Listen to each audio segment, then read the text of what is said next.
পৃথিবীতে যত প্রাণী আছে সকল প্রাণীর মধ্যে শ্রেষ্ঠ প্রাণী, শ্রেষ্ঠ সৃষ্টি তারা কারা? মানুষ। আল্লাহ তাআলা বলেন, লাকাদ খালাকনাল ইনসানা ফি আহসানি তাকওয়িম, নিশ্চয় আমি মানুষকে সৃষ্টি করেছি অতি উত্তম কাঠামো দিয়ে, অতি উত্তম অবয়ব দিয়ে।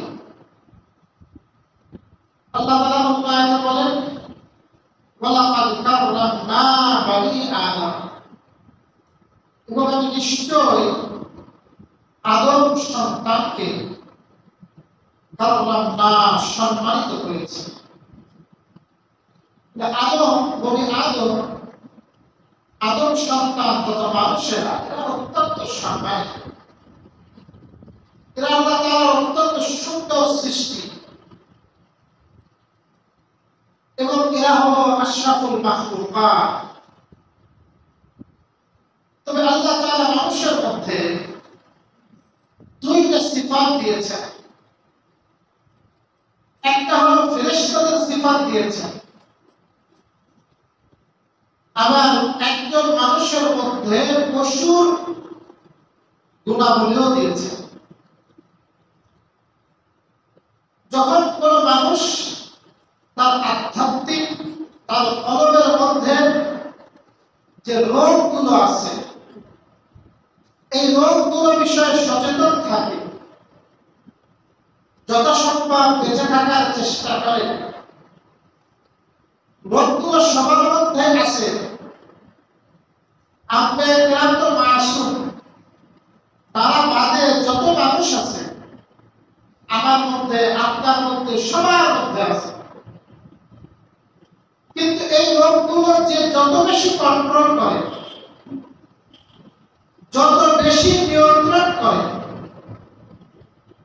সে তত বেশি আল্লাহ তাআলার কাছে মর্যাদায় উপরে উঠে যায়। এমনকি কোন কোন মানুষের মর্যাদা ফেরেশতাদের থেকেও আগে বেড়ে যায়। মানুষের মর্যাদা ফেরেশতারা আগে চলে যায়। অনেক এমন কিছু মানুষ, আবার যখন কোন মানুষ এই আধ্যাত্মিক রোগগুলোর ব্যাপারে বেখবর থাকে এবং এই রোগগুলোর ব্যাপারে কোনো খোঁজ খবর রাখে না, তো দেখা যায় সেই মানুষ, সেই সৃষ্টির সেরা মানুষ, ফেরেশতা তো দূরের কথা, নিকৃষ্ট পশুর থেকেও, কুকুর আর শূকরের থেকেও নিকৃষ্ট। আল্লাহ তাআলা কোরআনেই বলেছেন, উলাইকা কাল আনআম বাল হুম আদাল, কিছু শ্রেণীর মানুষ এরা হলো চতুষ্পদ জন্তুর মতো। আল্লাহ বলে না না না, কম হয়ে গেছে বলা, এর থেকেও কমরা, এর থেকেও নিকৃষ্ট। তাহলে মানুষের ভিতরে কিছু রোগ আছে, এই রোগের কারণে মানুষ পশুর থেকেও খারাপ হয়ে যায়, পশুর থেকেও নিকৃষ্ট হয়ে যায়। আবার রোগগুলো নিয়ন্ত্রণ করতে পারলে ফেরেশতাদের থেকেও তার মর্যাদা বেড়ে যায়। এই রোগগুলোর কারণে একজন মানুষ প্রকাশ্যে একজন মানুষকে পছন্দ রাখতে পারে, তার মধ্যে কোনো মমতা, ভালোবাসা, মনুষ্যত্ব কিছুই থাকে, সে পাগল হয়ে যায়। একটা পশুও যে কাজ করতে পারে না, সেই কাজ মানুষের দ্বারা সম্পাদন হতে পারে যদি এই রোগগুলো ভিতরে থাকে। মসজিদের খতিব বয়ান করতেছেন, তোমার পছন্দ হয়নি বয়ান, শুনি দেখতে পাইছে, শুনছেন না?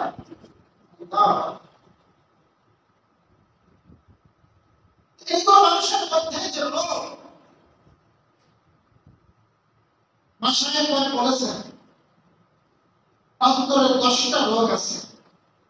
শেখ আব্দুল হাই পাহাড়পুরি রাহিমাহুল্লাহ উনি বলেন মানুষের মধ্যে কয়টা রোগ আছে ভাই? 10টা রোগ। মানুষের রোগগুলোর খবর রাখে না, কিন্তু আপনাকে মানুষ হতে হলে, আপনাকে মুসলমান হতে হলে, আপনাকে মুত্তাকি হতে হলে এই রোগগুলোর চিকিৎসা করতে হবে, সচেতন থাকতে হবে। আমি সেই কিছু রোগগুলো আপনাদের সামনে আলোচনা করবো। আজকে একটা রোগের কথা শুরু করবো। বিশেষ করে এক নম্বর সবচেয়ে বড় রোগ, অন্তরে যতগুলো রোগ আছে তার মধ্যে সবচেয়ে বড় রোগ সেটা হলো লোভ। সেটা কি হয়? লোভ। দুনিয়ার লোভ, দুনিয়ার ভালোবাসা। হুব্বুদ দুনিয়া রাসূলুল্লাহ খাতিয়া। সমস্ত অপরাধের, সমস্ত পাপের মূল এই দুনিয়ার লোভ, দুনিয়ার ভালোবাসা। যখন একজন মানুষের মধ্যে দুনিয়ার ভালোবাসাই প্রাধান্য পায়, দুনিয়ার লোভ সবসময় কাজ করে, তখন ওই ব্যক্তির হিতাহিত জ্ঞান থাকে না। সে লোভের কারণে মানুষকে অসম্মান করতে বাধে না, মানুষকে আহত করতে বাধে না, মানুষকে হত্যা করতেও বাধে না, এমনকি বেঈমান কাফের হতেও বাধে না লোভের কারণে। ছোট্ট একটা ঘটনা শোনাই সহিহ বুখারী থেকে। বুখারী শরীফের 6 নম্বর হাদিস, একটা শুরুতে প্রথম অধ্যায় 6 হাদিস আছে, তার 6 নম্বর হাদিস। বেশ বড় একটা হাদিস, প্রায় 2 পৃষ্ঠা। এই হাদিসের মধ্যে লোভ একটা মানুষের কত বড় ক্ষতি করতে পারে তার একটু উদাহরণ আছে। রাসূলুল্লাহ সাল্লাল্লাহু আলাইহি ওয়াসাল্লামের জামানায় 2টা পরাশক্তি ছিল। একটাকে বলা হতো কায়সার, রোমের সাম্রাজ্য, তার প্রধানকে বলা হতো কায়সার। আরেকটা হলো ইরান, বলা হতো কিসরা, তার প্রধান সম্রাটকে বলা হতো কিসরা। এই কিসরা আর কায়সার ছিল ওই জামানার পরাশক্তি। কিসরা ছিল ইরানে, যারা ছিল এরা ছিল মূর্তি পূজারী, আর রোমের যে শাসক ছিল হিরাকাল এই জামানায়, এর ছিল হলো আহলে কিতাব, মানে ঈসা আলাইহিস সালামের ধর্মের অনুসারী। আহলে কিতাব তিন খোদায় বিশ্বাসী।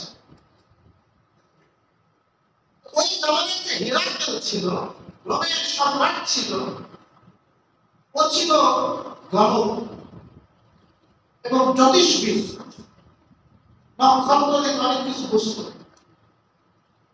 একদিন স্বপ্ন দেখেছে যে ওর রাজত্ব শেষ, যারা খতনাকারীদের, খতনাকারীরা মুসলমানরা কি করে? খতনাকারী মুসলমান দেয়, আপনারা মুসলমান খতনা, এই খতনাকারীদের হাতেও রাজত্ব শেষ হয়ে গেল। স্বপ্ন দেখছে, ঘুম থেকে উঠে বড় করে সাপ উজির নাজিরে বলে কি হয়েছে? বলে আমার সাম্রাজ্য তো শেষ, খতনাকারীদের হাতে। কারা খতনাকারী? খবর নেওয়া, খবর নিয়ে বলল দেখা গেল ইহুদিরা খতনাকারীদের জামানা। বলে আপনি টেনশন করেন না, যত ইহুদি সব করে শেষ করে দিন, আপনার রাজত্ব কিছুই হবে না। খবরের মধ্যে যত ইহুদি জন্মগ্রহণ করে আর ইরাকের প্রত্যেকটাকে হত্যা করে ফেলে, রাজত্ব যেন শেষ না হয়, এরকম একটা স্বপ্ন সে দেখছে। তখন রোমের সাথে ইসরার যুদ্ধ বাঁধে।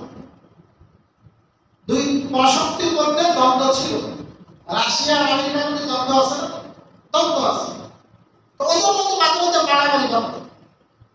রোমের বাদশাহ ও একবার মানবত করছে যদি আমি যুদ্ধে বিজয়ী হই, আমি হিমস শহর থেকে পায়ে হেঁটে, সিরিয়ার একটা শহরের নাম হিমস, আমি মসজিদে আকসায় যাব, জেরুজালেম, সেখানে পায়ে হেঁটে যাব, সেখানে ইতিকাফ করব। এই মান্যত করছে। ঘটনাক্রমে যুদ্ধে বিজয় হয়েছে। মান্যত পূরণের জন্য মুসলিম নাজিরদেরকে নিয়ে পায়ে হেঁটে হিমস থেকে আপনার চলে গেছে মসজিদে আকসা, ইলিয়া, সেখানে চলে গেছে। মসজিদে আকসার আরেকটা হলো ইলিয়া, হাদিস শব্দ ইলিয়া শব্দ আছে। তো মসজিদে আকসাতে যখন গেছে, ওই মুহূর্তে হিরাকেল বাদশার কাছে একটা চিঠি আসছে। ঘটনা কি? রাসূলুল্লাহ সাল্লাল্লাহু আলাইহি ওয়াসাল্লামের সাথে সন্ধি হয়েছে মক্কা মুশরিকদের ষষ্ঠ হিজরিতে। এই সন্ধির পর আল্লাহ রাসূল বিভিন্ন রাজা বাদশাদের কাছে চিঠি লেখা শুরু করলেন। একটা চিঠি রোমের বাদশা হিরাকেলের কাছেও দিলেন। নবীর একজন সাহাবী নাম ছিল দিহইয়াতুল কালবি। নাম কি? দিহইয়া, বাংলা বলে দাহিয়া, মূল শব্দ দিহইয়া। এ ছিল অত্যন্ত সুন্দর, খুব সুদর্শন। হযরত জিবরিল আমিন যখন আসতেন মানুষের আকৃতিতে, এই দিহইয়ার আকৃতিতে বেশিরভাগ আসতেন। রাসূল দিহইয়াকে বললেন, যাও হিরাকেলকে চিঠি দিতে যাও। উনি চিঠি দিয়ে গেলেন, বুসরার শাসনকর্তার কাছে চিঠি দিলেন, আর বুসরার শাসনকর্তার চিঠিটা হিরাকেলের কাছে পৌঁছে দিলেন। তখন রোমের বাদশা চিঠি পড়ার আগে মুহাম্মদ সাল্লাল্লাহু আলাইহি ওয়াসাল্লাম সম্পর্কে বেশি ধারণা নিতে চাইলেন, লোকটা কেমন। বললেন, এই এলাকাতে মক্কার কোন মানুষ আছে, একটু খোঁজ খবর নিন। লোকটা বলল, হ্যাঁ অনেক দল আছে, ব্যবসার জন্য আসছে, ওকে ডাক দাও। ডাকা হলো। আবু সুফিয়ান সহ অনেকেই সেখানে গেল। তখন আবু সুফিয়ান মুসলমান হননি। আবু সুফিয়ানের পরে মুসলমান হয়েছে, এটা ৬০ হিজরির পরের কথা। আর আবু সুফিয়ান মুসলমান হয়েছে ৮ম হিজরির মক্কা বিজয়ের প্রাক্কালে রাদিয়াল্লাহু তাআলা। তখন তিনি মুসলমান না, তাকে ডাকা হলো। দেখে বিভিন্ন প্রশ্ন করলো, ৯টা থেকে ১০টা প্রশ্ন করলো। মুহাম্মদ কেমন, সত্য বলে না মিথ্যা বলে, যুদ্ধ হয়েছে কিনা, অনেক প্রশ্ন করলো। আবু সুফিয়ান সত্যি সত্যি সব উত্তরগুলো দিল। যখন উত্তরগুলো শুনছে যে এই মানুষকে সরকারের আদেশ করে, নামাজের কথা বলে, পাকমুক্ত থাকার কথা বলে, আত্মীয়তা সম্পর্ক বজায় রাখার কথা বলে, শিরিক না করার কথা বলে, এই সব পড়ছে। আর পূর্বের শব্দের কথা মনে পড়ছে, আর আসমানি কিতাবের কথা মনে পড়ছে। ওর বোঝা হয়ে গেছে এই হলো সত্য, একই সত্য নবী। ওখান থেকে চলে আসছে আমার হিমসে আসার পরে ও তো বুঝছে, কিন্তু ওই জমানার সবচেয়ে বড় পাত্রী ছিল সগাতি। খ্রিস্টানদের পাত্রী থাকে, মেন পাত্রী থাকে পোপ বলে, পোপ। এরপরে কার্ডিনাল, বিশপ, বিভিন্ন ক্যাটাগরি আছে। ওই জমানার সবচেয়ে বড় যে পাত্রী ছিল তার নাম ছিল জগাতি। এও খুব বুদ্ধিমান ছিল। এই জগাতির সাথে বন্ধুত্ব বাদশা। জগাতির কাছে চিঠি লিখলো বাদশা, আমি যেরকম একটা চিঠি আসছে আমার কাছে, মোহাম্মদ নাম, চিঠি থেকে নবী বলে দাবি করছে, ইসলামের দিকে আমাকে দাওয়াত করতেছে। তার এই চরিত্র, তার শত্রুরা তাকে মিথ্যাবাদী বলতে পারে না। তখন জগাতিরও বলে পাঠাইল এটি সত্য নবী, যেই নবী আসার কথা আছে সেই নবী। হিরাকেল দেখলো, আরে দুনিয়ার সবচেয়ে বড় বাদশা, আমি চিনে ফেলছি, আমার ধর্মীয় নেতা চিনে ফেলছে, তাহলে তার কোনো সন্দেহ নাই তিনি সত্য। এবার যত মন্ত্রী পরিষদ সবকে ডাকছে, বিশাল প্রাসাদ, যার নিচে অনেকগুলো রূপ সংসদ ভবনের মতো। হিরাকেল একটার উপর তলায় চলে গেছে, আর নিচে লাগছে হলো মন্ত্রী পরিষদ, বিভিন্ন কাছের মানুষজন, নেতাদের। এবং ভিতর থেকে দরজা বন্ধ করে দিয়েছে। ভিতর থেকে কি বন্ধ করে দিয়েছে? দরজা বন্ধ, যে ওরা যেখানে আছে মনে চাইলে বাহিরে বেরোতে পারবে না। এই দরজাগুলো বন্ধ করে দিন, আপনারা বেরোতে পারবেন? বেরোতে পারবেন। চারিদিক থেকে দরজা বন্ধ। এই অবস্থায় সব লোকজনকে ডেকে হিরাকেল একটা খুতবা দিল, বক্তব্য দিল।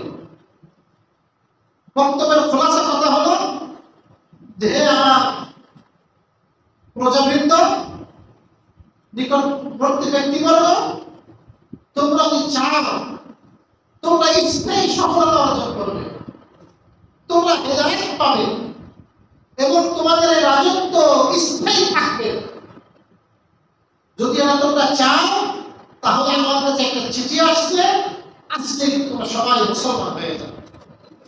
সব কি হয়ে যাও? আসলাম, তোমরা নিরাপদ হয়ে যাও। ও চিঠির বক্তব্য পড়ে শোনাইল। যখন এই চিঠির বক্তব্য পড়ে শোনাইছে, এই সব ঘটনা বর্ণনা করেছে। ওই যে পাত্রীদের মধ্যে একজন পাত্রী ছিল, ইবনুন নাতু, ও পরবর্তীতে মুসলমান হয়। এই মুসলমান হওয়ার পরে উনি এই ঘটনাগুলো বর্ণনা করে শোনাইছেন। উনি বলেন যখনই বাদশাহ এই কথাগুলো বলল, ওদের অবস্থা এমন হয়ে গেল যে জঙ্গলি গাধা যেমন ভাগতে থাকে, ছুটাছুটি করে, এই মন্ত্রী পরিষদের সদস্যরা এইভাবে ছুটাছুটি করতে লাগলো কেমনে দরজা দিয়ে বের হবে, আর বাদশারে ধরবে, বাদশারে শেষ করে দেবে। বাদশাহ দেখে তো অবস্থা খারাপ, এদেরকে তো কন্ট্রোল করা যাচ্ছে না। এই তোমরা ঠান্ডা হও, ঠান্ডা হও, আসো আসো, আমি তো আসলে তোমাদের পরীক্ষা করতেছিলাম, ইসলামী ধর্মের উপরে তোমাদের মজবুতি কেমন। আমার তো বোঝা হয়ে গেল তোমাদের মজবুতি ভালো আছে। আল্লাহ, কোনো সমস্যা নাই, এখন ঠিক আছে, তোমার ইসলামী ধর্মের উপরেই থাকো। বুঝলেন কি কথাটা? তাহলে তোমাদের ইসলাম ধর্ম গ্রহণ করা লাগবে না। আমি মূলত তোমাদেরকে তোমাদের ইমানের পরীক্ষা করতেছিলাম যে ইসলামী ধর্মের উপরে তোমাদের মজবুতি কেমন। এরপরে সব ঠান্ডা হয়ে গেল।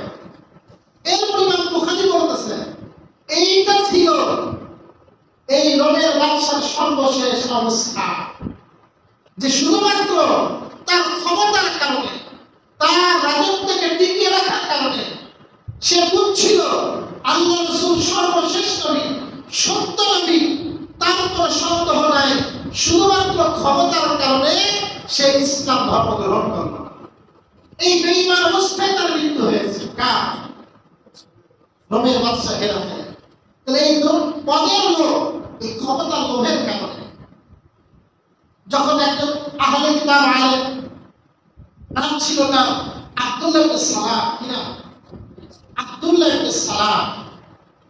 তিনি যখন মুসলমান হন, ওমর ফারুক রাদিয়াল্লাহু আনহু জিজ্ঞাসা করলেন, আতা'রিফু মুহাম্মাদান কামা তা'রিফু ইবনাক, তোমার সন্তানকে যেমন তুমি চেনো নবী মুহাম্মদ সত্য নবী, এই নিয়ে তুমি আগে থেকে জানতা। তুমি তো আহলে কিতাবের পণ্ডিত, পূর্বের আসমানি কিতাব পড়েছো।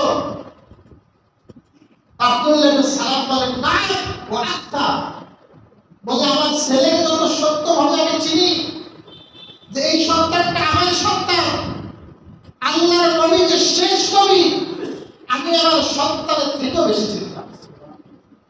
কারণ আমার সন্তান আমারই কি সন্তান কিনা এটা তো আমি নিশ্চিন্ত, আমার মা, এটা জানে কে? বাচ্চার মা। কিন্তু আল্লাহ রাসূলের সত্য নবী, এতে আমাদের কোনো কি ছিল না, সন্দেহ ছিল। প্রিয় ভাইরা আমার, লোক কি হতে পারে? নাজরান, আল্লাহ রাসূলের জীবনের ঘটনা। নাজরান একটা অঞ্চল, ওই অঞ্চল থেকে 60 জনের একটা প্রতিনিধি দল রাসূলের কাছে দেখা করতে আসছে। 60 জন। তার মধ্যে 3 জন বড় বড় ব্যক্তি ছিল। তার একজন নাম হলো আবু হারিস, এ ছিল পাদ্রী। তাদের ধর্মীয় নেতাকে কি বলে? পাদ্রী। আবু হারিস এত বড় পাদ্রী ছিল, তৎকালীন বাদশাহ তার জন্য আলাদা গির্জা বানাইছিল। 500 টাকা পয়সা দিত, উপঢৌকন দিত। আবু হারিস শ্রেষ্ঠ ভাই, ওদের কাছে এই 60 জন যখন আসছে নবীজির কাছে, হোসেন খেয়ে পড়ে গেছে আবু হারিস। করছে হোসেনকে। হারিসের ভাই কুরস সে বলে উঠছে তাইস মোহাম্মদ ধ্বংস, ওর কাছে যাচ্ছে হোসেনকে ভয় করে দিচ্ছে। কে গালে গাবে? কুরস গালাচ্ছে আমার নবীকে, মোহাম্মদ ধ্বংস হোক, নাউজুবিল্লাহ। তখন তার ভাই আবু কুরস সে বলতেছে তুই ধ্বংস হোক, তুই কেন আল্লাহ রাসূলকে গালি দিস? কুরস বলছে কেন ভাই, তাকে গালি দিলে তোমার মাথা কেন? সেই সত্য নবী নাকি? বলে হ্যাঁ সে সত্য নবী। বলে আমার বিন্দুমাত্র সত্য হলে তিনি সত্য নবী, আমি নিশ্চিত জানি তিনি সত্য নবী। তা কুরস বলে যখন সত্য নবী তাহলে তুমি মেনো না কেন? ঈমান আনো না কেন? ঈমান আনো। বলে ঈমান আনবো, কিন্তু ঈমান আনলে আমাদের যে মাসে মাসে টাকা দেয়, আমাকে আলাদা গির্জা বানাই দিচ্ছে, আমাকে যে আলাদা সম্মান করে, এই সব কিছু আমার থেকে ছিনাই নেওয়া হবে, সেই লোভে পড়ে আমি ইসলাম ধর্ম গ্রহণ করেছি। বুঝলি ভাই? তাহলে একজন মানুষের লোভ কি করতে পারে যে একজন মানুষকে ইসলাম ধর্ম গ্রহণ করা থেকে বিরত রাখে? অনেক অমুসলিম আছে, অনেক হিন্দু আছে, তারা জানে ইসলাম ধর্ম সত্য ধর্ম, কিন্তু অনেক লোভের কারণে তারা ধর্ম গ্রহণ করে না। প্রিয় ভাই আমার, আজকে আমাদের যত অনিষ্টের মূল হলো লোভ, অথচ আল্লাহ তাআলা আমাদের জন্য মানুষ শরীরের মানুষকে মারে, কিন্তু তিনটা বিষয় বড় গুরুত্বপূর্ণ লক্ষ্য করে। এক নম্বর হলো মানুষের হায়া, এক নম্বর মানুষের হায়া, দুই নম্বর হলো মানুষের রিজিক, দুই নম্বর, তিন নম্বর হলো মানুষের মান মর্যাদা। এটা তো মানুষ চায় বলতে, এই তিনটার কোনটাই কি আমাদের হাতে? আল্লাহ তাআলা কোরআনে বলতে বলে ফাইদা জাআ আজালুহুম লা ইস্তাখিরুনা সাআতান ওয়া লা ইস্তাকদিমুন। যখন একজন মানুষের সময় এসে যাবে, মৃত্যুর সময় চলে আসবে, এক মুহূর্ত দেরি করা হবে। তুমি যেই হও, মৃত্যু কি করা হবে না? আমার জন্য দেরি করবে, আমার জন্য একটু দেরি করবে। এই যে আমরা জানাজা পড়লাম, ওই রোডের বসন্ত কুমার রোডের শাহজাহান সাহেবের ছেলে, অনেক জানাজা পড়লেন, বাপ জানাজা পড়লেন, কার জানাজা? ছেলের জানাজা, ছেলের জানাজা বাপ পড়তেছে। এই তো অবস্থা হয়। তাহলে লোভে পড়ে আমার করে লাভ নেই। আর বুঝি আমি লোভের জন্য আরেকজনকে মারবো, রসুল একটা হাদিস শুনে কি বলে? ইবনে মাজাহ 2144 নম্বর হাদিস, ইয়া আইয়ুহান নাস, হে লোকসকল, ইত্তাকুল্লাহ, আল্লাহকে ভয় করো। ভয় কেন করতে হবে? আল্লাহকে ভয়। ওয়াজমিলু ফিত তালাব, তলবের মধ্যে, অন্বেষণ করার মধ্যে সহজতা অবলম্বন করো। সহজ করে যেটা আসে, কিছু মানুষের জীবনটা দেখবে মানে টাকার প্রতি এত লোভ, মানে তার জীবনের একটাই ধ্যান ধারণা, একটাই কাজ, আরো টাকা চাই, আরো টাকা চাই, আরো টাকা চাই। সিঙ্গল বললে শুধু তার টাকা লাগবেই লাগবে। সে নিজেও ভোগ করে না, নিজেও খায় না, স্ত্রী পুত্রদেরকেও খেতে দেয় না। সে তার চিন্তা চেতনা সবসময় আমার আরো লাগবে, আরো লাগবে। এর মধ্যে দুই শ্রেণী আছে। এক শ্রেণী আছে, এটা একটু ভালো তুলনা করো, সে আরো টাকা খোঁজে, আরো টাকা খোঁজে, কিন্তু অন্যের ক্ষতি করে না, নিজের থেকে নিজে আরো খুঁজে, আরো খুঁজে। আরেক শ্রেণী আছে, যেভাবে হোক, অন্যের মেরে ধরে হোক, আরো লাগবে, আরো লাগবে। এইভাবে এরা হলো আরো বেশি নিকৃষ্ট। তাই রসুল বলেন তুমি সহজতা অবলম্বন করো। বাঁচতে গেলে তো টাকা লাগবে, কিন্তু সহজতা অবলম্বন করো। ফাইন্না নাফসা লান তামুতা হাত্তা তাস্তাগফিয়া রিজকাহা। রাসূল বলেন কোন ব্যক্তির মৃত্যু দেওয়া হবে না যতক্ষণ না তার রিজিক পূর্ণ করে দেওয়া না হবে। আমার রিজিক আল্লাহ পাক আগে লিখে রাখছেন না? আমার তাকদীর আগে থেকে নির্ধারিত। তো আমার আল্লাহ পাক তাকদীরে যতটুকু রিজিক লিখে রাখছেন, এই রিজিক আমাকে দেওয়ার আগ পর্যন্ত আমার কি হবে না, মৃত্যু হবে না। আমার রিজিক আমার কাছে আসবে, কেউ ঠেকাতে পারবে। আমার রিজিক যে কোনো ভাবে হোক, যে কোনো পথে হোক, আল্লাহ তাআলা দিবেন। আমার উস্তাদ ফাকিহুল মিল্লাত মুফতি আব্দুর রহমান বসুন্ধরা মাদ্রাসার মহাপরিচালক ছিলেন, ইন্তেকাল করেছেন। আল্লাহ পাক তার কবরকে জান্নাতের বাগান দান সকলে বলে আমিন। হুজুর বলতেন রিজিকের কথা দেখো, অনেক ছাত্র জামানায় টাকা পয়সা ইনকাম করা করতে হবে, ছাত্র জামানায় এত প্রয়োজনের কারণে সেটা ভিন্ন কথা, কিন্তু জমানো তোমার রিজিক যেটা আছে সেইটা তোমার কাছে আসবে।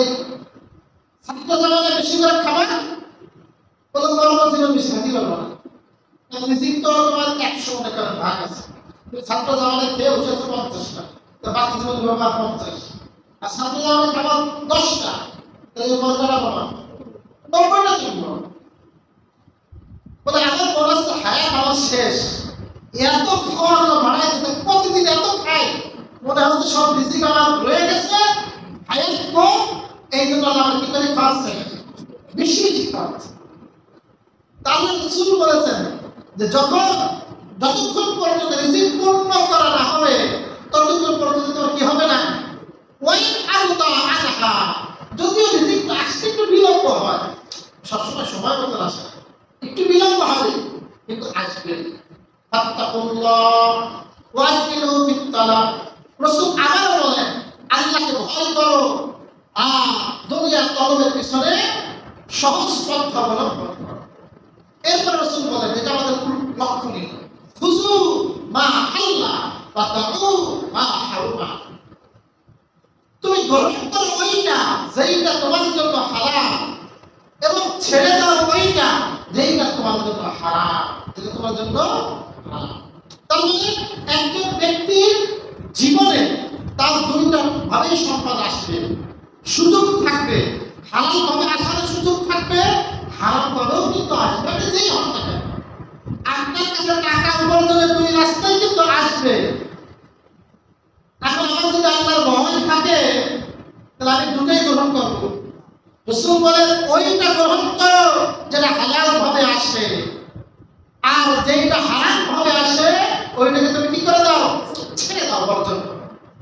প্রিয় ভাই আমার, এই জন্য আল্লাহ পাক কিন্তু আপনাকে দিয়ে পরীক্ষা করবেন, দুই ভাবে দিয়েই পরীক্ষা করবেন। আল্লাহ পাক দেখতে চান কে ধৈর্য ধারণ করে, কে হারাম থেকে নিজেকে বাঁচায়। এই জন্য ভাই রিজিক এটা আল্লাহর পক্ষ থেকে নির্ধারিত। 3 নম্বরে, আপনি এত বড় করে টাকা পয়সা আপনার সব সম্মান করবে।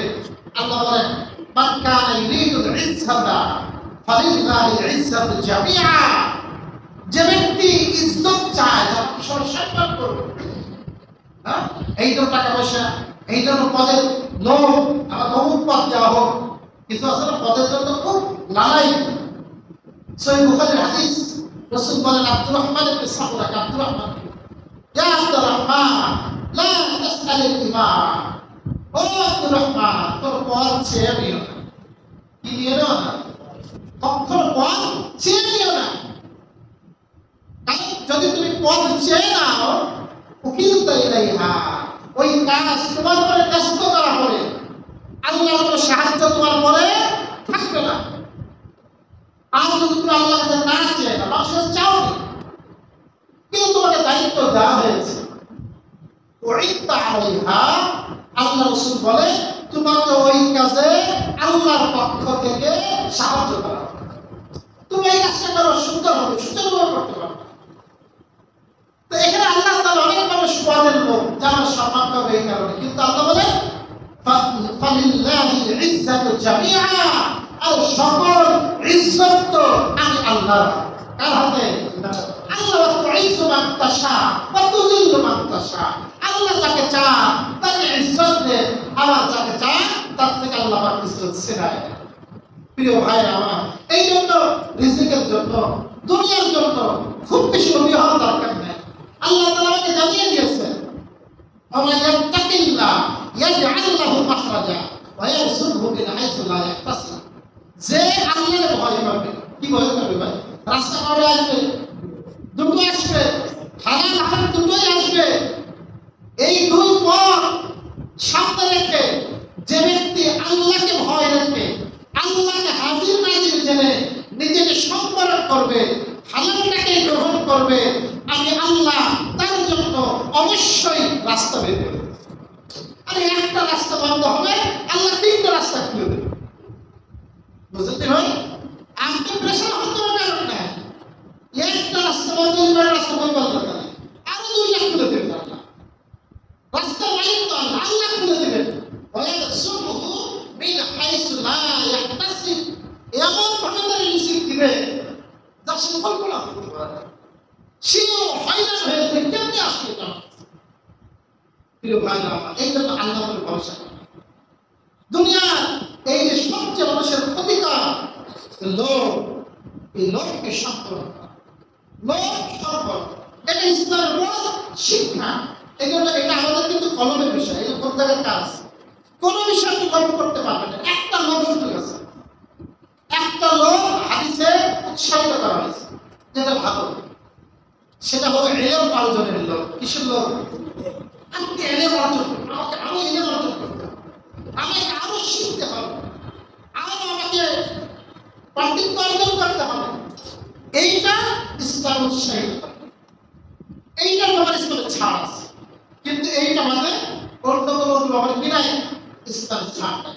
আল্লাহ তাআলা আমাদের সকলকে এই যে অন্তরের বড় একটা বড় ব্যাধি লোভ করা, দুনিয়ার লোভ, দুনিয়ার ভালোবাসা, এর থেকে আল্লাহ পাক আমাকে হেফাজত করুন। আল্লাহ রাসূল একটা হাদিস বলে শেষ করি।